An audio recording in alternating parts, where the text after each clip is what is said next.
Hey everyone, checking in on the markets today. The narrative is all still centered around the dollar, which is still extremely strong. We are in significant breakout mode. The 4-hour is in an uptrend. Higher low is 113.05, testing the recent high. Bulls have absolute control as long as we're in a 4-hour uptrend. When we lose it, we look for a daily higher low.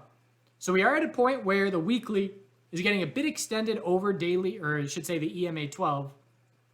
The weekly is getting extended over the weekly EMA 12, and we can see the times where that has happened. And I just mean, the amount of distance that we move away from it before that consolidation takes place. And we're approaching that same kind of overextended move that will have us watching for weekly consolidation sooner rather than later, in my opinion. Certainly not trying to pinpoint the top, but won't be surprised the next time we see weekly consolidation from here. And made the comparison today during a live stream for TheChartGuys members where looking at it to top out similar to oil.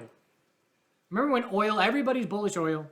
Oil is all bulls to the upside. Weekly EMA 12. We held it. We moved away from it. Pretty much the second most significant amount. And again, same thing. You move away from that EMA 12 into the pullback. You get far away from it into the pullback. Significantly away into the pullback. And then once we lost weekly EMA 12, that was the top. And we've been pulling back on oil for 3 months since then. And I'm watching for the same thing to happen on the dollar. When we lose weekly EMA 12, I'm looking for a couple months of consolidation. I will look for a monthly higher low because there's tons of space for it to form. But that's just a nice little comparison to have to be looking at as far as, okay, well, similar sentiment and similar price action on the weekly time frame. So a nice little historical example as far as something to be keeping an eye out for in terms of similarities. So today the technical analysis is going to be fairly quick just because everything is remaining bearish in the short term. We started the morning with a little bit of strength. QQQ bulls led the way up. We had clear lead bulls standing out. NIO and Tesla in the EV space, Apple and Amazon in the tech world. And that persisted most of the morning, but then we rolled over and we saw weakness in the majority of everything else hitting fresh lows. Those names pulled back a lot. They still formed hourly higher lows, but in the end, bulls didn't prove anything today. And we closed near the lows, and it's still all about the fear lows, which are in play. You can see the S&P 500 is right on top of the fear lows, and the Nasdaq has a bit more space to work with. So what can we say? We can say that if the Nasdaq does not break the fear lows, then the S&P 500 bears are not going to get any follow through under their fear lows. And we can say if the Nasdaq breaks their fear lows, that means the S&P 500 likely is getting some follow through under those fear lows. So I personally certainly would not be shorting from a swing trade perspective on this break of support, considering the daily RSI will be oversold at that point. But I have no reason to be looking bullish. And we have a daily inside bar on the Nasdaq here. And it's just an hourly downtrend. So the bull move into the morning, we gave it all back, hourly bounce into the end of the day, and just nothing from the bulls yet. So I am keeping a bear lean on things. And the guide, just like we use the RSI for our bounces in a trending bull market, we use the RSI for our shorts in a trending bear market. Pre-market, 15-minute RSI on the S&P 500 futures marked the top. Bell rings, 15-minute RSI hits 70, it marks the top. So it's not enough for me to say, oh, the RSI is at 70, I'm short. It's enough for me to say the 15-minute RSI is at 70, I'm zooming in and I'm looking for a spot where I can short and establish that game plan. Nasdaq, same deal. 15-minute got a little bit more extended above the 70 level because it was stronger than the S&P 500, but not by much. And that 15-minute stair-step breaking bear marked the top.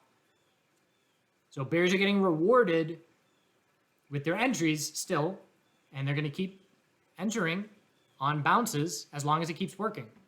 SMH closed at the low, still holding the low of Friday, but we're right there.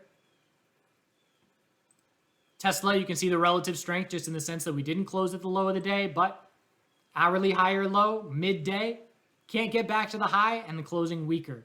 And we see Apple Same thing, gave back a lot, hourly lower high.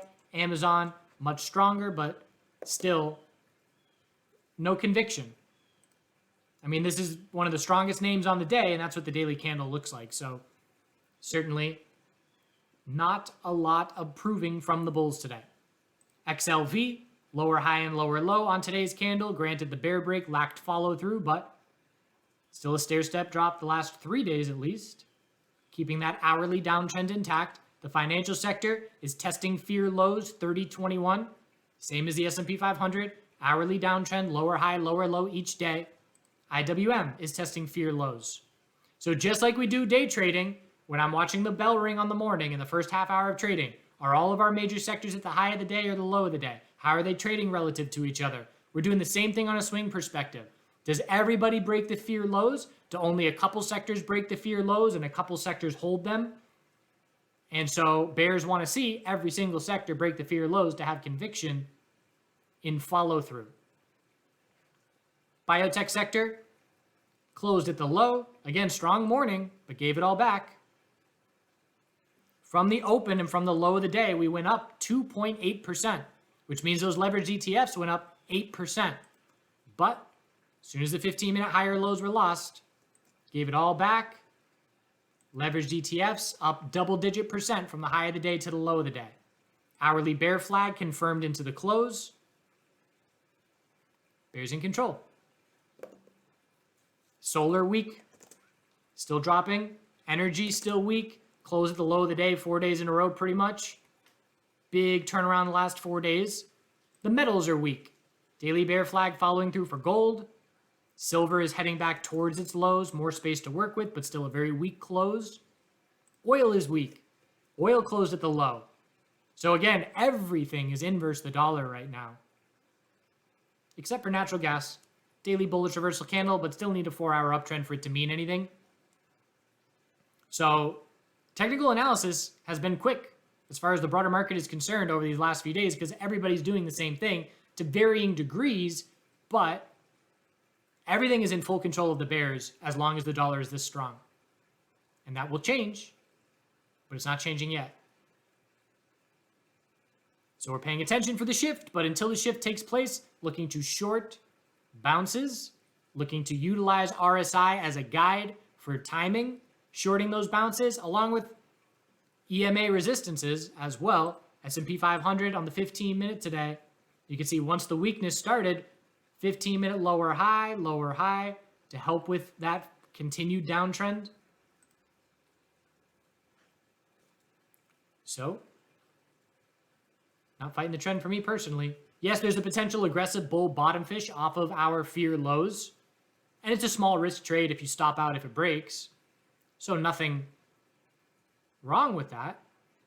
But again, I personally would rather miss a bounce off the lows and say, all right, I'll get you on the daily high or low. Then I'll be interested as a bull.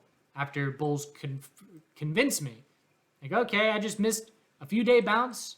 I'm going to shift my perspective for the possibility that we confirm a daily trend change. Or just miss the bounce and then play the daily lower high short.